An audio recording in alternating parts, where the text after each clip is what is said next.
மிதுன ராசி, மிதுன லக்னம். வாழ்க்கையில் நிறைய மௌனங்களையும் வலியும் மட்டும் தாங்கிட்டு இருக்கக்கூடிய ராசி. மலை போல அசையாத ராசி. மலை போல அசையாதா? அது எப்படி மேடம்?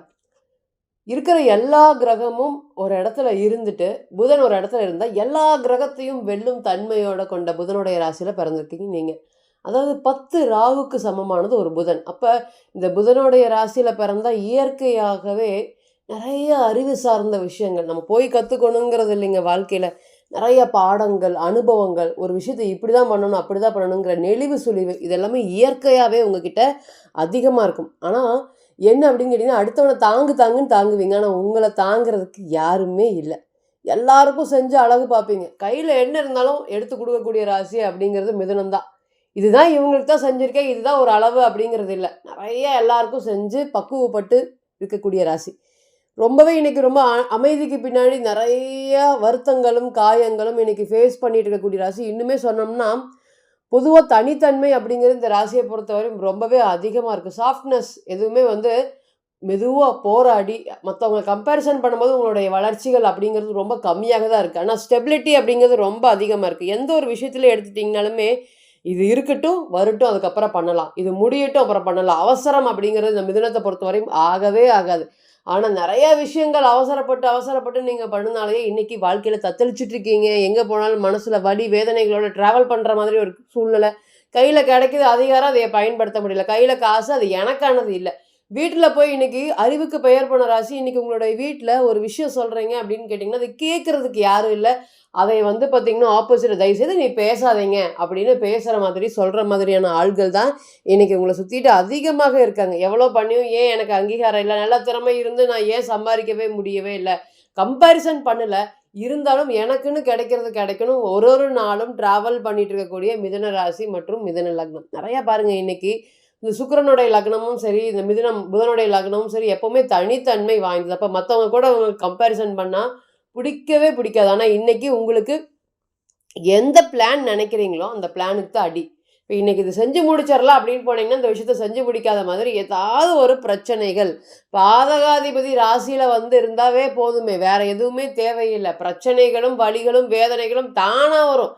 இன்றைக்கெல்லாம் நீங்கள் பணத்தை கொடுத்துட்டு அந்த பணத்தை திருப்பி வாங்கும்போது முக சுளிப்பு, கேரக்டர் சேஞ்சஸ் அப்படிங்கிறது கண்கூடாக பார்க்கலாம். எப்போல்லாம் எனக்கு உஷாராக இருக்கணும் அப்படிங்கிற எனக்கு தோணுதோ அப்போல்லாம் பாருங்கள். நல்லா பாதகாதிபதி ராசியோட கனெக்ட் பண்ணியிருப்பார். ராசியாதிபதியோட கனெக்ட் பண்ணும்போது மட்டும்தான் நம்ம ஒரு விஷயத்தை செஞ்சுக்கிட்டு அதன் மூலியமாக வரக்கூடிய வலிகளையும் வேதனைகளும் நம்ம திரும்பி ஃபேஸ் பண்ணவே கூடாது. வாழ்க்கையில் இந்த விஷயத்துக்கு நம்ம போயிடவே கூடாது அப்படிங்கிற மாதிரியான எண்ணங்களை அதிகமாக ஏற்படுத்துகிறோம். இன்றைக்கி மட்டும் ஏன் எனக்கு சோதனை, வீட்டில் மதிப்பு மரியாதை இல்லை, கௌரவம் இல்லை.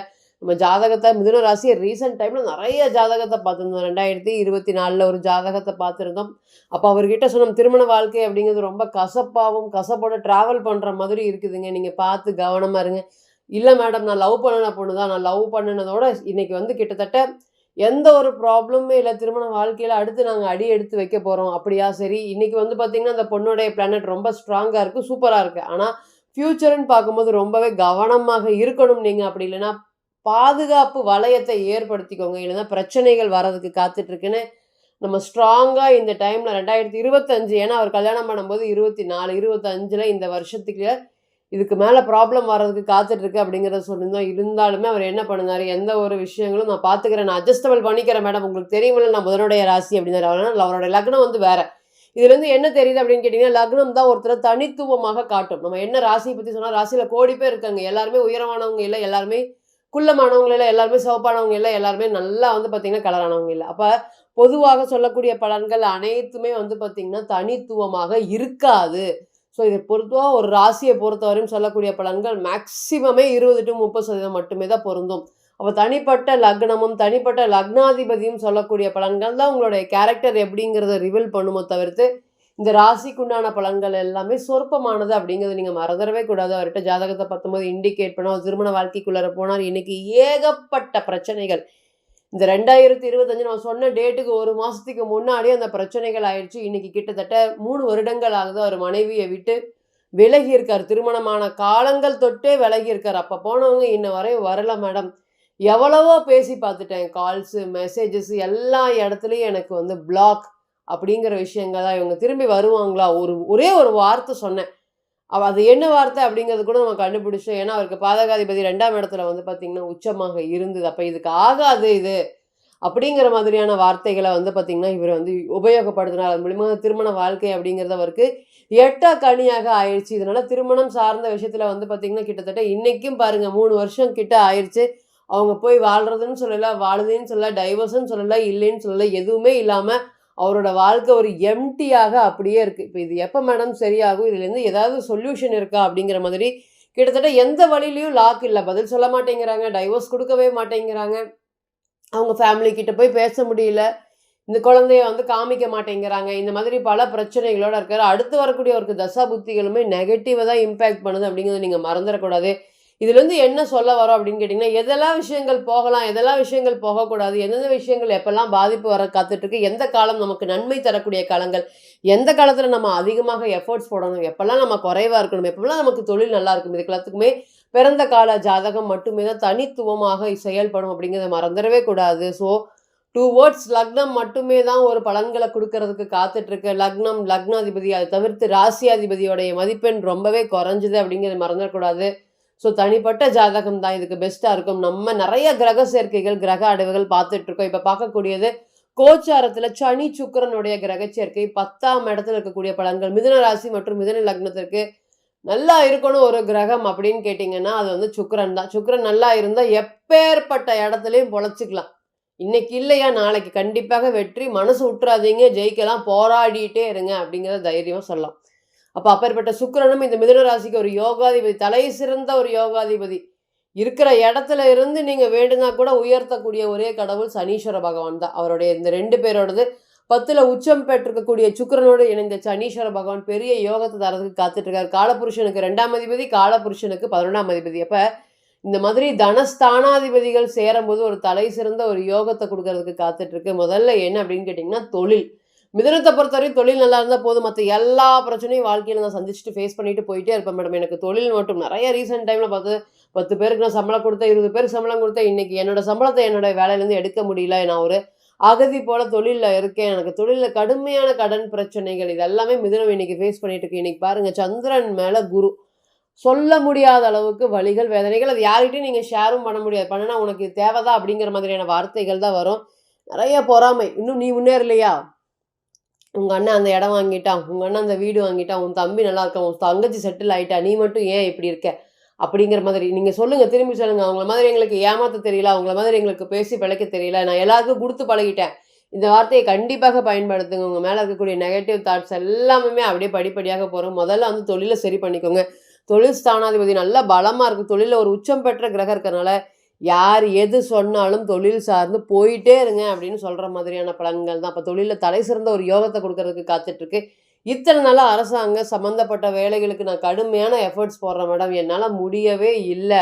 எட்டி பிடிக்கிற தூரத்துல தான் இருக்கு. இருந்தாலுமே என்னால 1 மார்க், 2 மார்க் வித்தியாசத்துல நான் திரும்பி திரும்பி வெளிய வந்துர்றேன். எனக்கு இந்த கவர்மெண்ட் ஜாப் கண்டிப்பாக கிடைக்குமா அப்படின்னு கேட்கிறவங்களுக்கு, இந்த நேரம் அரசாங்க சம்பந்தப்பட்ட வேலை வாய்ப்புகள், நெறைய ஆடை, அணிகலன்கள் வாங்குறதுக்கு இந்த நேரத்துல உங்களுக்கு எண்ணங்கள் அதிகமா இருக்கும். அத சார்ந்து நெறைய முயற்சி போடுங்க. நிச்சயமாக வெற்றி வாய்ப்புகள் அப்படிங்கிறது கண்டிப்பா அதிகமா இருக்கு.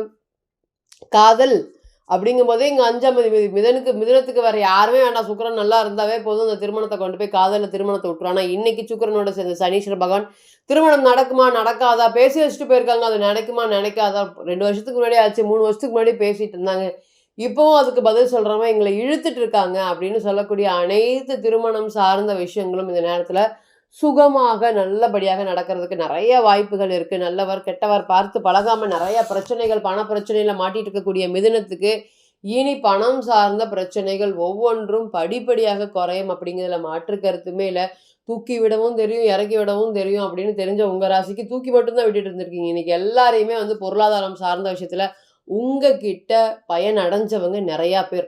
அதனால அவங்க கிட்ட நீங்க பயனடையலாம். அப்ப இத்தன நாளா வந்து ஒரு மன உளைச்சலோட டிராவல் பண்ணிட்டு இருக்கக்கூடிய உங்களுக்கு இனி அது எல்லாமே மாறப்போகுது. நெறைய புதிய நபர்களுடைய அப்பாயின்ட்மென்ட் அப்படிங்கிறது கிடைக்க போகுது. அதனால முன்னேற்றம், ஃப்ரீடம், கன்சிஸ்டன்சியா ஒரு ஒரு வொர்க் பண்ணவே முடியல என்னால. என்னால வந்து தொடர்ந்து வந்து பார்த்தீங்கன்னா, ஒரு விஷயத்த பண்ணவே முடியல அப்படின்னு சொல்லக்கூடிய நபர்கள் அனைவருக்குமே, இனி வரக்கூடிய காலங்கள் அந்த வேலை சம்மந்தப்பட்ட இழுவை அப்படிங்கிறது ரொம்பவே குறைய ஆரம்பிக்கும். அந்த வேலையில நல்ல ஒரு எதிர்காலமும், மாற்றங்களும் நிச்சயமாக ஏற்படுத்துறதுக்கு காத்துட்ருக்கு. அப்படிங்கிற மாற்றம் இல்ல. நம்ம இப்ப 2 கிரகத்த தான் பத்தி பேசினோம். நம்ம முன்ன சொன்ன மாரி பிறந்த கால ஜாதகம், லக்னம், ராசியோடைய தனித்துவம், லக்னாதிபதியோடைய நிலைமை, நடக்கக்கூடிய தசா புத்திகள் அமைப்படையில கண்டிப்பாக பலன்கள் அது மட்டுமேவா ஒத்துப்போகும் அப்படிங்கிற மாற்று கருத்தே இல்ல. தனிப்பட்ட ஜாதகத்தை நீங்க ஆலோசனை பண்ண விருப்பப்பட்டீங்கன்னா, கீழ இருக்கக்கூடிய நம்பருக்கு கான்டாக்ட் பண்ணுங்க. நான் வணங்கக்கூடிய நரசிம்மர் உங்க எல்லோருக்குமே நல்ல வளமான வாழ்க்கையை ஏற்படுத்தி தர நான் நிச்சயமா பிரார்த்தனை பண்ணிக்கிறேன். மீண்டும் ஒரு பதிவில் உங்களெல்லாம் சந்திக்கும் வரை உங்களிடமிருந்து விடைபெறுவது உங்கள் அஸ்ட்ரோ புவனேஸ்வரி. நன்றி, வணக்கம்.